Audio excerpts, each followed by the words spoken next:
சக்தி பீடங்களில் ஆட்சி பீடமாக திகழும் நாகப்பட்டினம் நகராட்சி மையப்பகுதியில் அமைந்துள்ள 1500 ஆண்டு பழமையான அருள்மிகு காயாரோகண சுவாமி உடனுரை ஸ்ரீ நீலாயதாட்சி அம்மன் திருக்கோவிலில் ஆடிப்பூர திருவிழாவின் முக்கிய நிகழ்வான ஆடிப்பூரம் கழித்தல் வெகு விமர்சையாக நடைபெற்றது. கடந்த 5ஆம் தேதி அன்று கொடியேற்றத்துடன் தொடங்கிய இவ்விழாவில் தினமும் சிறப்பு அபிஷேகங்களும் சாமி புறப்பாடுகளும் நாள்தோறும் நடைபெற்றன.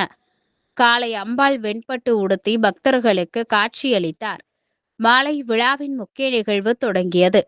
நாகப்பட்டினம் மலை ஈஸ்வரன் கோவிலில் இருந்து மேலதாளம் விண்ணதிர 100க்கும் மேற்பட்ட பக்தர்கள் சீர்வரிசை தட்டை ஊர்வலமாக எடுத்து வந்தனர். பக்தர்கள் கைகளில் கண்ணாடி வளையல், மஞ்சள், குங்குமம், பல வகைகள், இனிப்பு மலர்கள் அடங்கிய வரிசை தட்டுகளை ஏந்தி அம்மா தாயே என பக்தி கோஷங்கள் முழங்க ஊர்வலமாக வந்தனர்.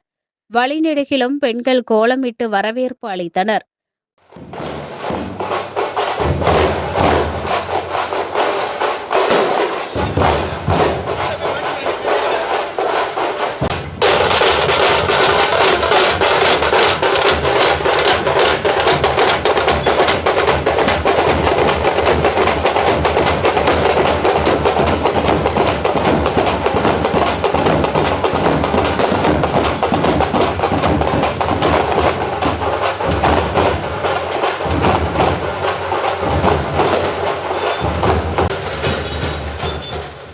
ஊர்வலம் நீலாயதாட்சி அம்மன் கோவிலை வந்தடைந்ததும் பருவமடைந்த பெண்களுக்கு செய்வது போல் அம்பாளுக்கு முளைக்கட்டிய பயிர் வைத்து வேத ஆகமப்படி சடங்கு செய்யப்பட்டது.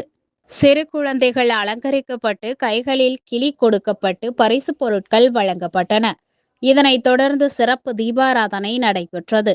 ஆயிரக்கணக்கான பக்தர்கள் மஞ்சள், குங்குமம், தாலிக்கயிறு உள்ளிட்டவற்றை அம்பாளுக்கு சமர்ப்பித்து வேண்டுதலை நிறைவேற்றிக் கொண்டனர். பின்னர் நீண்ட வரிசையில் நின்று சாமி தரிசனம் செய்தனர்.